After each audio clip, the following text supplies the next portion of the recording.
कि मदनी साहब एक बार ये बताएं, उनके पिताजी ने, उनके दादा ने कितनी जमीन वक्फ किया? बाकी छोड़ो, मुंबई में आपके बहुत बड़े करोड़पति अरबपति हैं। सैफ अली खान बताएं, उनके पिताजी ने कितनी वक्फ किया? शाहरुख खान बताएं, उन्होंने कितना वक्फ किया? सलमान खान बताएं, उन्होंने कितना वक्फ किया? अरे भाई, जमीन दान करेंगे तो कागज होगा कि नहीं होगा? होना चाहिए कि नहीं? तो कागज दिखाने में कोई शर्म है क्या? अभी कुछ दिन पहले दिल्ली में G20 का सम्मेलन हुआ था। सारे प्रधानमंत्री महात्मा गांधी जी के समाधि स्थल पे गए, राजघाट। लेकिन अरब के सुल्तान, जो बड़े मॉडरेट भी हैं, बड़े मॉडर्न भी हैं, वो नहीं गए वहां पे सर झुकाने। क्यों? क्योंकि किसका वायलेशन हो जाएगा? ला इलाहा इल्लल्लाह, अल्लाह के अलावा और कहीं सर नहीं झुकाना। तो जो चीज इस्लाम में हराम है, जिसको बनाना हराम, जहां पे जाना हराम, वो भारत में वक्फ प्रॉपर्टी कैसे हो सकती? ऐसा तो नहीं हो सकता कि वक्फ डिफिनेशन दुबई में कुछ अलग होगी, वक्फ डिफिनेशन भारत में कुछ अलग होगी। हो सकती है क्या? तीसरी बात, जमीन वो दान करेगा जिसके पास जमीन है। जो केंद्र सरकार की किसान सम्मान निधि स्कीम चल रही है, वो उसका पैसा उनको मिलता है जिसके पास 2 एकड़ से कम जमीन होती है। अब जो जिनके पास 2 एकड़ से कम जमीन है, जो किसान सम्मान निधि ले रहे हैं, वो वक्फ कर सकते हैं जमीन? क्या? जोर से बोलिए। जो सक्षम है वो कर सकते हैं, लेकिन जो सक्षम है वो बता नहीं रहे कि हमारे पूर्वज ने कितने किया। मैं पब्लिकली कई बार बोला कि मदनी साहब एक बार ये बताएं, उनके पिताजी ने, उनके दादा ने कितनी जमीन वक्फ किया? ओवैसी साहब ये बताएं, उनके पिता और उनके दादा ने कितनी जमीन वक्फ की? दुरानी साहब बताएं, बुखारी साहब बताएं।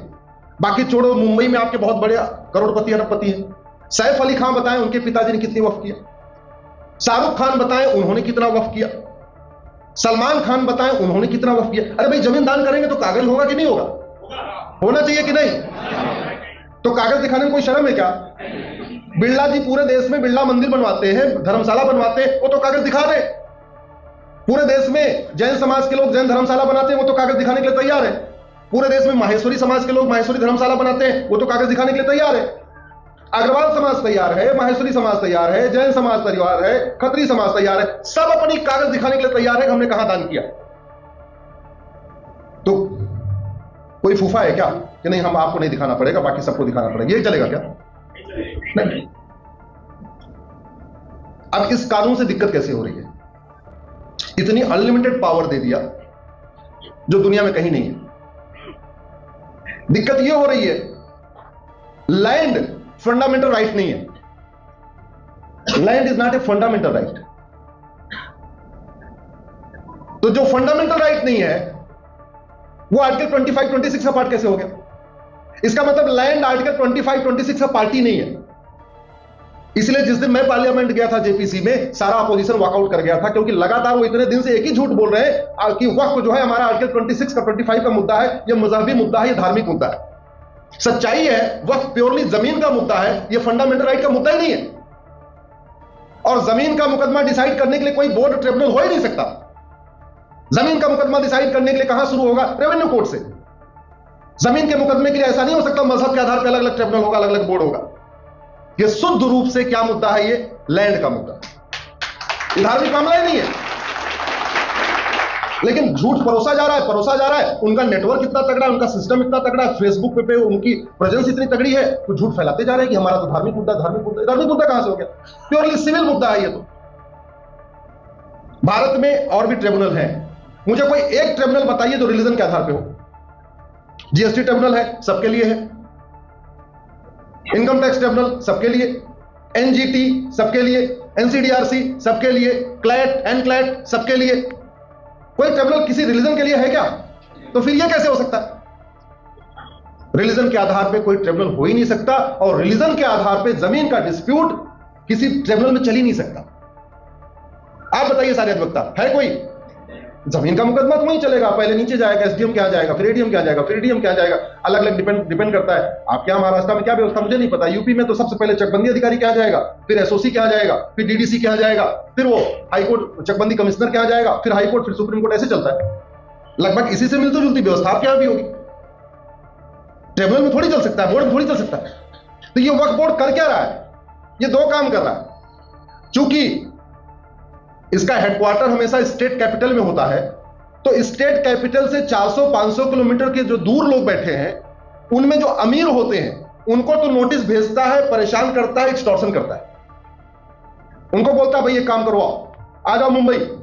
अब नागपुर यहां से कितना किलोमीटर होगा? 500-600 किलोमीटर होगा, 500 होगा, 800 है, ठीक है। अब 800 किलोमीटर सोचेगा यार नागपुर से मुंबई जाना आना जाना आना, एक काम करो 5-10 लाख रुपए दे इसको निपटा लो। तो पहला काम वक्फ बोर्ड क्या कर रहा है? नोटिस भेज के एक्सटॉर्शन करता है। दूसरा वक्फ बोर्ड क्या काम कर रहा है? नोटिस भेज के कन्वर्जन कर रहा है। झाबुआ से भोपाल 700 किलोमीटर दूर है, झाबुआ में वो नोटिस भेजता है आदिवासियों को। आदिवासियों ने कभी अपने लोकल थाना देखा नहीं, कभी उन्होंने लोकल तहसील नहीं देखी, आदिवासियों कोर्ट कचहरी में चक्कर ही नहीं होता। और नोटिस भेज के वो कह रहा है काम करो तुम्हारा पूरा गांव वक्फ प्रॉपर्टी है। बोले क्या करना है? बोले भोपाल आओ जवाब देने। उन्होंने कभी अपना झाबुआ का डिस्ट्रिक्ट हेडक्वार्टर तो देखा नहीं, वो भोपाल बेचारे कैसे पहुंचे? बोले फिर क्या करें? बोले कन्वर्ट हो जाओ तो बच जाएगा। भारत में इससे घटिया कानून हो सकता है क्या? और इसको बनाने वालों से घटिया सरकार कोई हो सकती है क्या? इसको बनाने वालों से घटिया प्रधानमंत्री कोई हो सकता है क्या? इसको बनाने वालों से घटिया कानून मंत्री, घटिया गृह मंत्री कोई हो सकता है क्या? लेकिन सब कुछ इसलिए चल रहा है, हम सारे लोग जानते हुए भी अपने तक अपनी जानकारी लेकर बैठे हुए उसको एक्सपेंड नहीं कर रहे, उसको आगे नहीं बढ़ा रहे। एक तरफ एक्सटॉर्शन हो रहा है, एक तरफ कन्वर्जन हो रहा है, अमीरों से एक्सटॉर्शन, गरीबों का कन्वर्जन, और कह रहे हैं ये हमारा आर्टिकल 25-26 का मुद्दा है, सीधे सीधे लैंड का मुद्दा है। और नतीजा क्या हुआ? इसने 10 लाख एकड़ जमीन कब्जा कर लिया। भारत दुनिया के 50 देशों का क्षेत्रफल 10 लाख एकड़ से कम है, और 50,000 एकड़ इसने आजादी के पहले कब्जा कर रखा था। लेकिन जो ज्यादा कब्जा हुआ है वो 1950 के बाद हुआ है, नेहरू वाले कानून से। नेहरू वाले कानून से केवल 2.5 लाख एकड़ कब्जा हुआ था, और जो ज्यादा कब्जा हुआ है 1995 नरसिम्हा राव वाले कानून से हुआ। और उससे भी खतरनाक कब्जा शुरू हुआ 2013 में मनमोहन सिंह वाले कानून से। जो तेजी के साथ कब्जा होना शुरू हुआ है वो 2013 के बाद शुरू हुआ, जहां यह कर दिया कि जहां हाथ रखा वही तुम्हारी जमीन। पार्लियामेंट को बता दिया वक्फ बोर्ड की प्रॉपर्टी, 1,500 साल पुराने मंदिर को बता दिया वक्फ प्रॉपर्टी, 3-3 हजार साल पुराने गांव को बता दिया वक्फ प्रॉपर्टी, जितनी ऊसर जमीन है वक्फ प्रॉपर्टी, जितनी बंजर जमीन है वक्फ प्रॉपर्टी, जितना खेल का मैदान है वक्फ प्रॉपर्टी, नदियों की किनारे की जमीन वक्फ प्रॉपर्टी, पहाड़ों की जमीन वक्फ प्रॉपर्टी। और नहीं पेट भरा, हाईवे पे जा रहे थे जहां खाली देखा 1-2 किलोमीटर तक सुनसान, एक वहां पे छोटा सा पत्थर रखा, बोले ये दरगाह वक्फ प्रॉपर्टी। और जा रहे थे फिर एक छोटा सा पत्थर रखा, बोला ये कब्रिस्तान, ये भी वक्फ प्रॉपर्टी। और देखा और आगे कोई सुनसान 1 किलोमीटर तो कोई नहीं है, एक जो है छोटा सा वो बना दिया मजार, बोले ये भी वक्फ प्रॉपर्टी। इतना बड़ा भारत में खेल इसलिए हो रहा है क्योंकि हम कहीं ना कहीं अपनी ड्यूटी नहीं निभा रहे। बुरा मत मानिएगा, आप सब हमारे भाई हैं, आप सब भाई हैं। अगर आपके सामने मैं कड़वी बात नहीं कहूंगा तो मैं कहां कहूंगा?